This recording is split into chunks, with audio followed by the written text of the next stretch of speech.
6. Adam Morgan. Sarah is gone when I open my eyes. For the first time in a time, I wake up feeling good, like everything to be okay. Sarah finally wants what I want, a family. We're on the same page. All this time, I've been several chapters ahead of her, and now she's caught up. I hope she'll take a step back from the firm and focus on starting a family.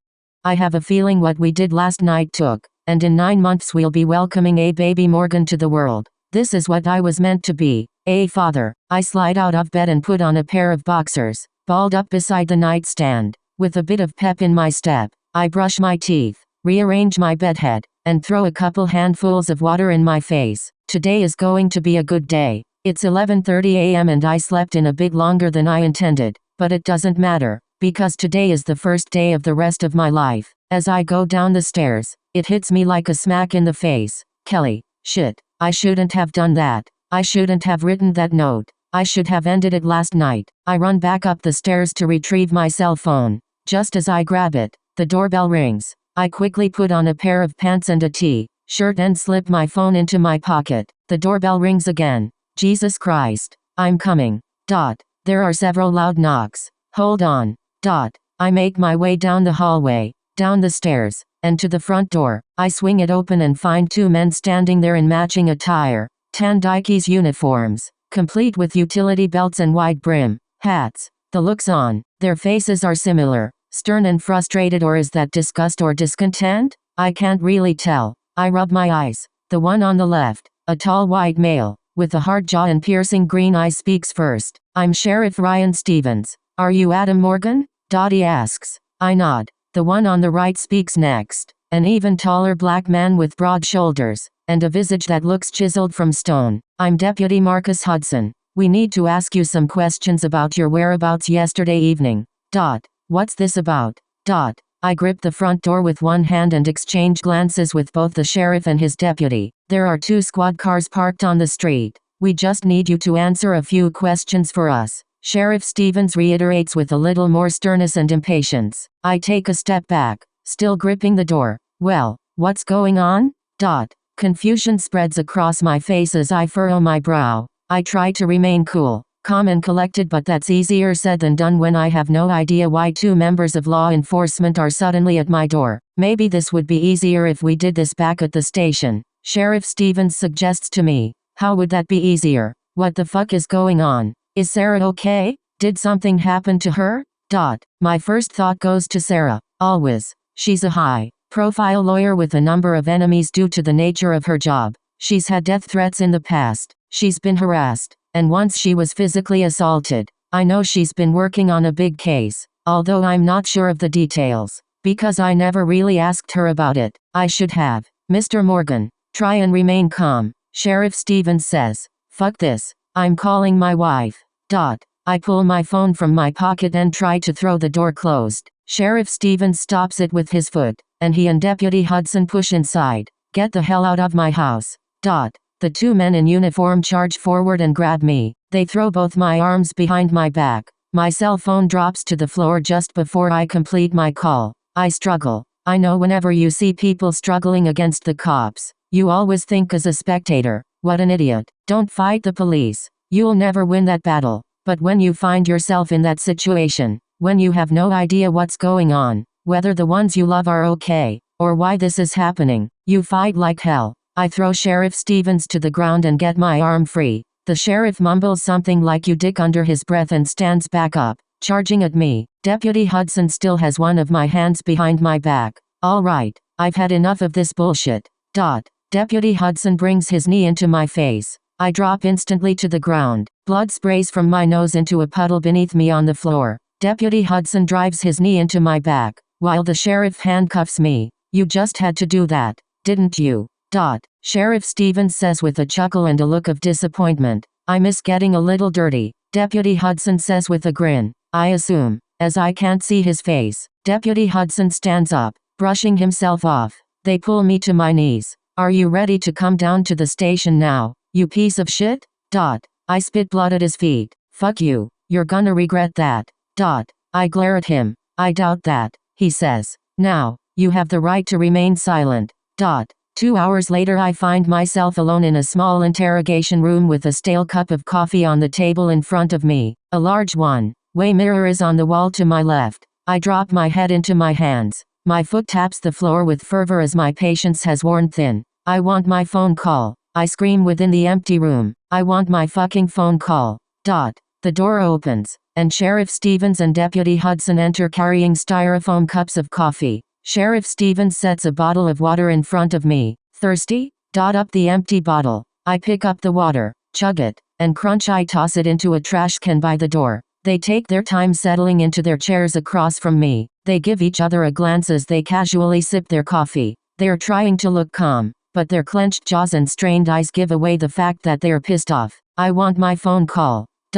I still have no idea why I'm here. These assholes roughed me up a bit and threw me into the back of a squad car. I haven't been charged with anything, and I've been sitting in this room for over an hour. I don't know if Sarah is okay. I don't know how I'm involved in any of this. Mr. Morgan, can I call you Adam? Sheriff Stevens asks, as if we're on a first-name basis, as if he's trying to be personable with me. These fucking backwoods pieces of shit. I'm tired of this, and I just want to know what the hell is going on. So I nod with no enthusiasm. Good. Well, you can call me Ryan, and this guy, he pats the deputy on the back, you can call him Marcus. Now, we're here to ask you a few questions, and hopefully, you'll decide to cooperate with our investigation. Unlike earlier, do you understand? I take a deep breath and rub my forehead with my hands, trying to soothe the headache I have coming on. Yeah. Excellent. Now, can you tell us where you were last night? Sheriff Stevens asks. My eyes dart around the room. I was at my lake house over on Lake Manassas until around midnight. Then, I drove home. They nod. Deputy Hudson pulls a notepad and a pen from his shirt pocket and begins jotting down notes. Were you alone at the lake house? No. Who were you with?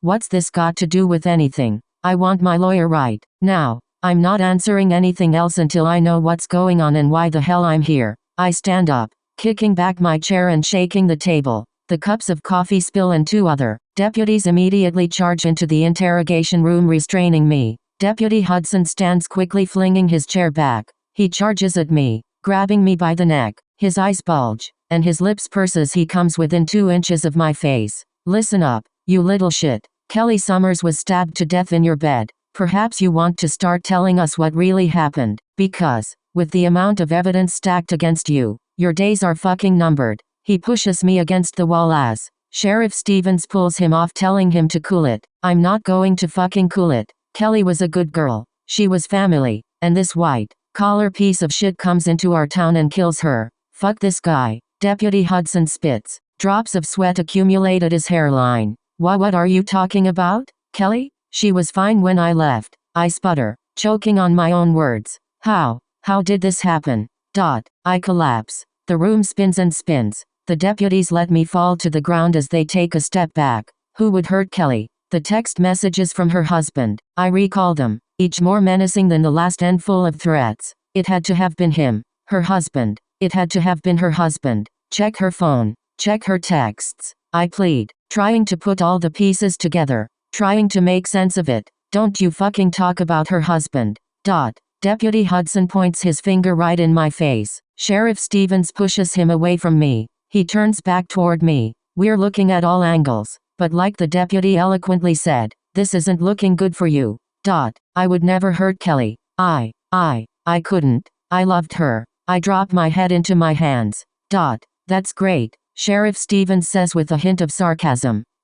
Why don't you follow one of these deputies and go call your wife? 7. Sarah Morgan. I stand and take a quick, small breath. I look back at Matthew and Anne. They're sitting front row, and they both give me an encouraging smile. I nod slightly at them, adjust the lapels on my jacket, and walk toward the jury box. Before I begin, I make eye contact with each juror. Senator McAllen has worked in public service for over 25 years. In 25 years, not once. I hold up a single finger on my right hand to highlight my point. Has his character or professionalism come into question? We paraded character witnesses before you, proving that very sentiment. Not once has he taken a payout. Not once has he disparaged another person. used his power for his own benefit, or caved on his principles. I put my hand on my defendant's shoulder. He is one of the rare shining beacons of public servitude in a swamp of lies, corruption, and under the table deals. It is this same exemplary service that has led him to the situation he is in today, for he is guilty of one thing, not backing down.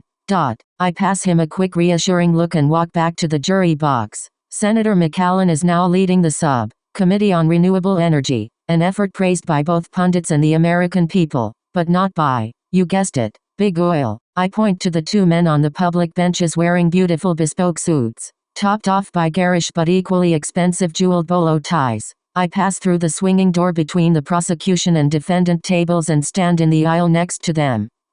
This was the one man they feared in this position, the one man they knew they couldn't brush under the carpet with a quick payout, the one man they wouldn't be able to go dig dirt up on and blackmail into silence. I walk back toward the jury, pausing at the prosecution table. So, what did they do? They created their own.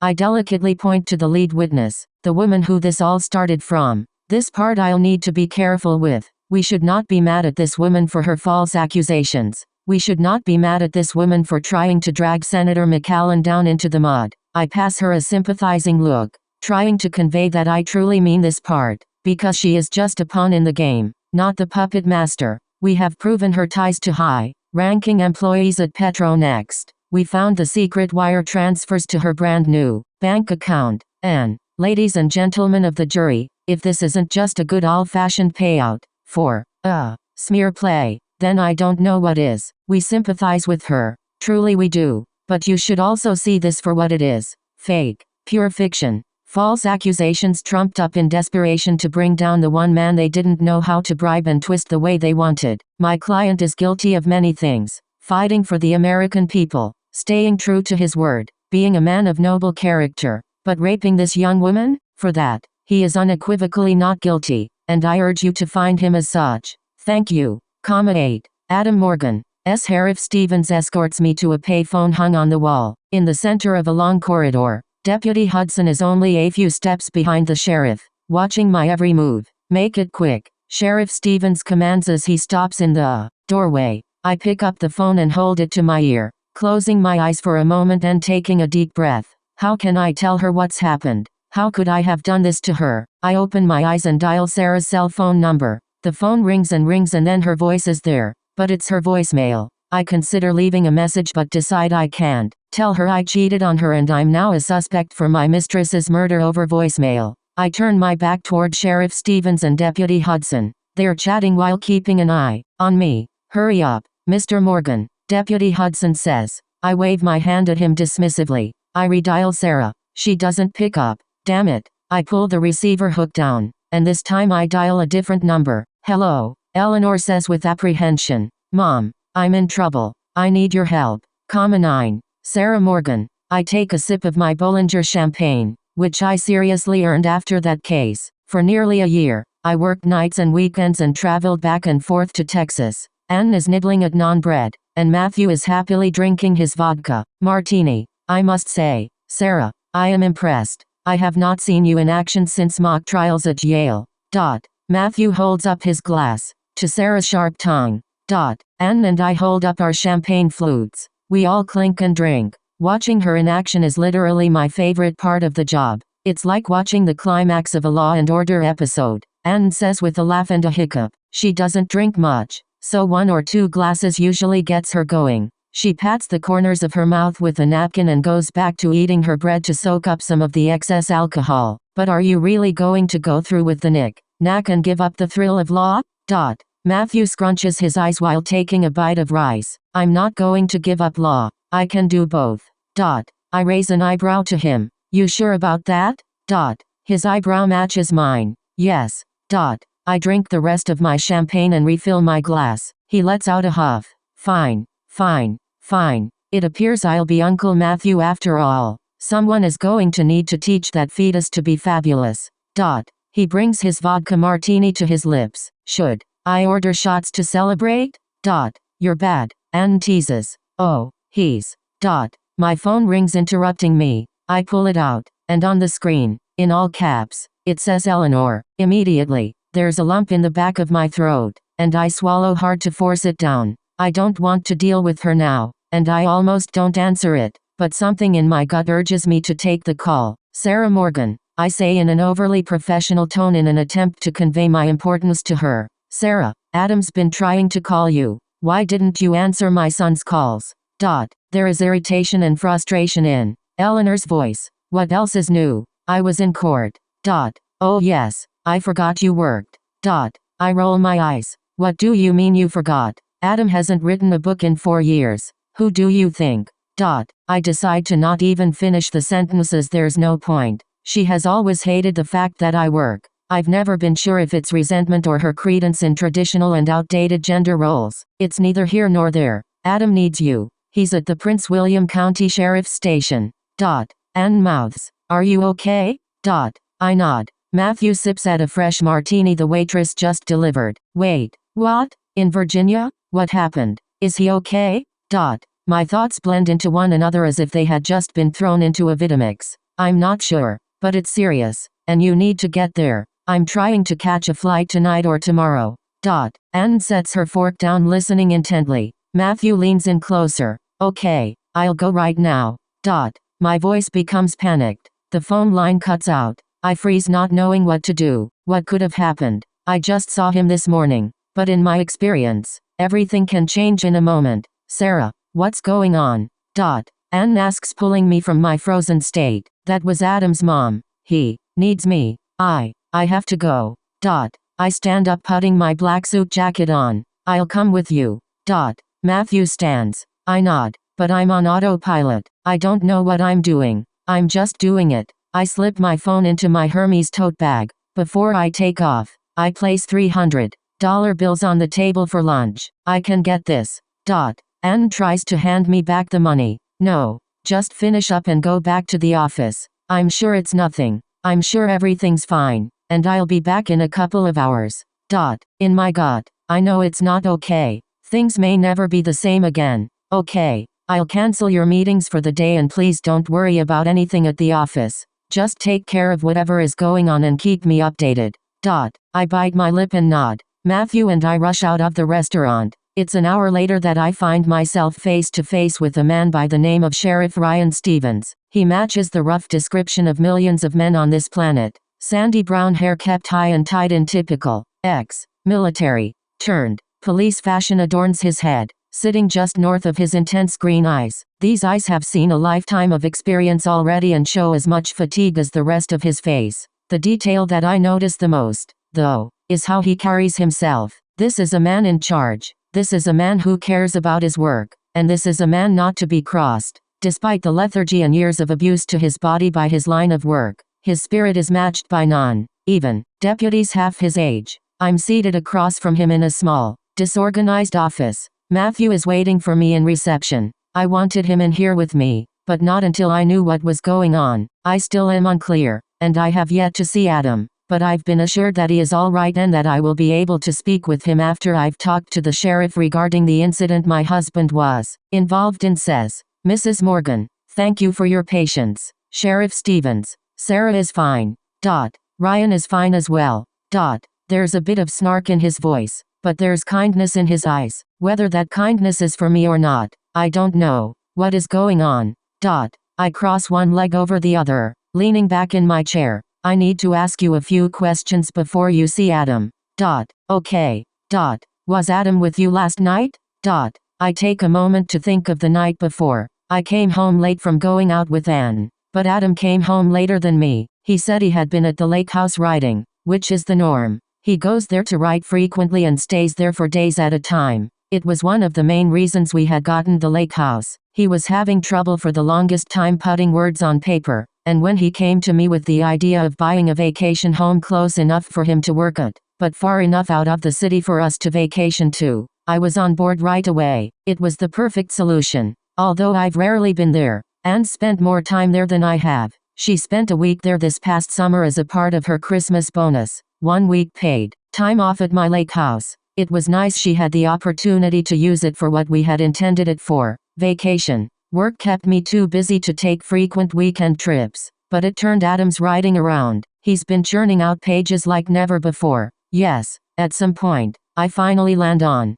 And what point was that? I paused, trying to think over my answer carefully. Well, I had fallen asleep, but I woke up around 2 a.m. and he was there. He could have been home for much longer.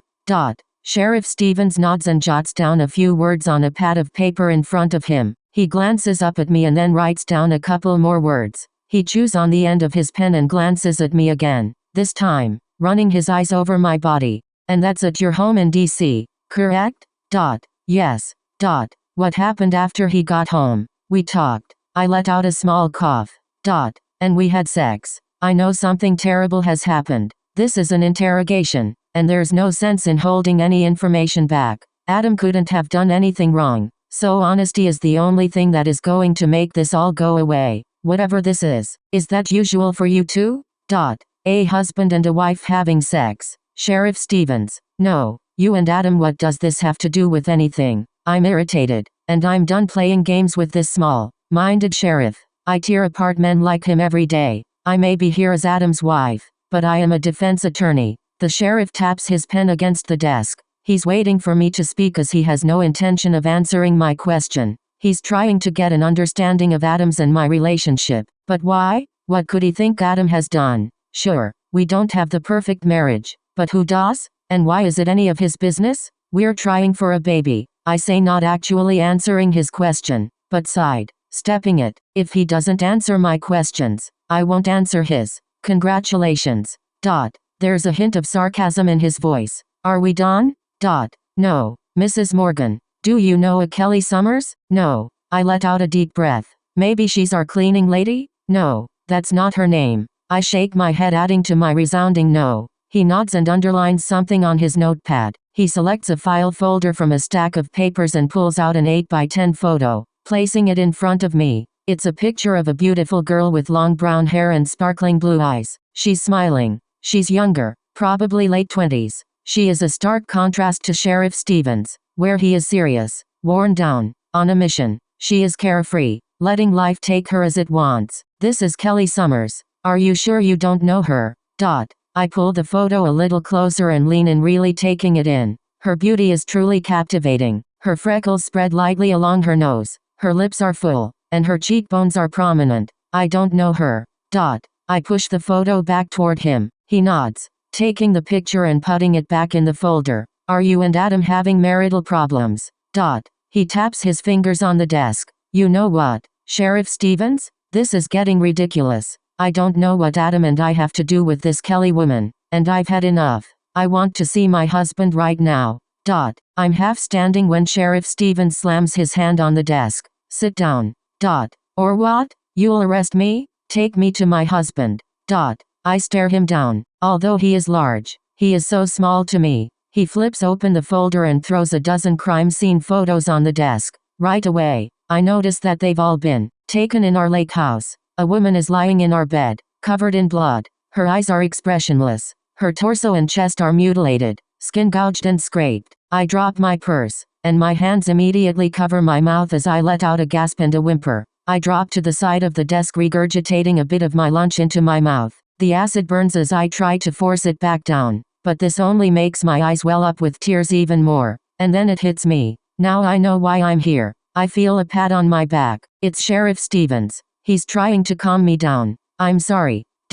He hands me a Kleenex and keeps his hand on my back. I stand facing him, though my legs are a bit wobbly beneath me. I wipe my mouth and pat at my eyes, trying to compose myself. This isn't like me. I don't break down. I'm strong. He asks me if I'm okay and I nod. Where I once was just trying to figure out why I was here, I now need to go into lawyer mode, because this kind and simple sheriff routine is really the work of a seasoned pro. Watching, calculating. There's a knock on the door. Sheriff Stevens keeps a hand on my shoulder, still trying to play nice. I close my eyes and take a deep breath. I regain control of my breathing and attempt to compose myself. The door opens, and I turn to find a tall black man in similar clothing as Sheriff Stevens. His eyes are cold, bloodshot, and they do not meet mine. He says he wants his lawyer. Sheriff Stevens nods. Marcus, this is Sarah, Adam's wife. This is Deputy Hudson. I shake his hand. His eyes bounce off me. There's a rage in them. Should I let him call his lawyer? Before Sheriff Stevens can speak, I interrupt. There's no need. Why? They both ask in unison, giving each other a puzzled look. I'm his lawyer.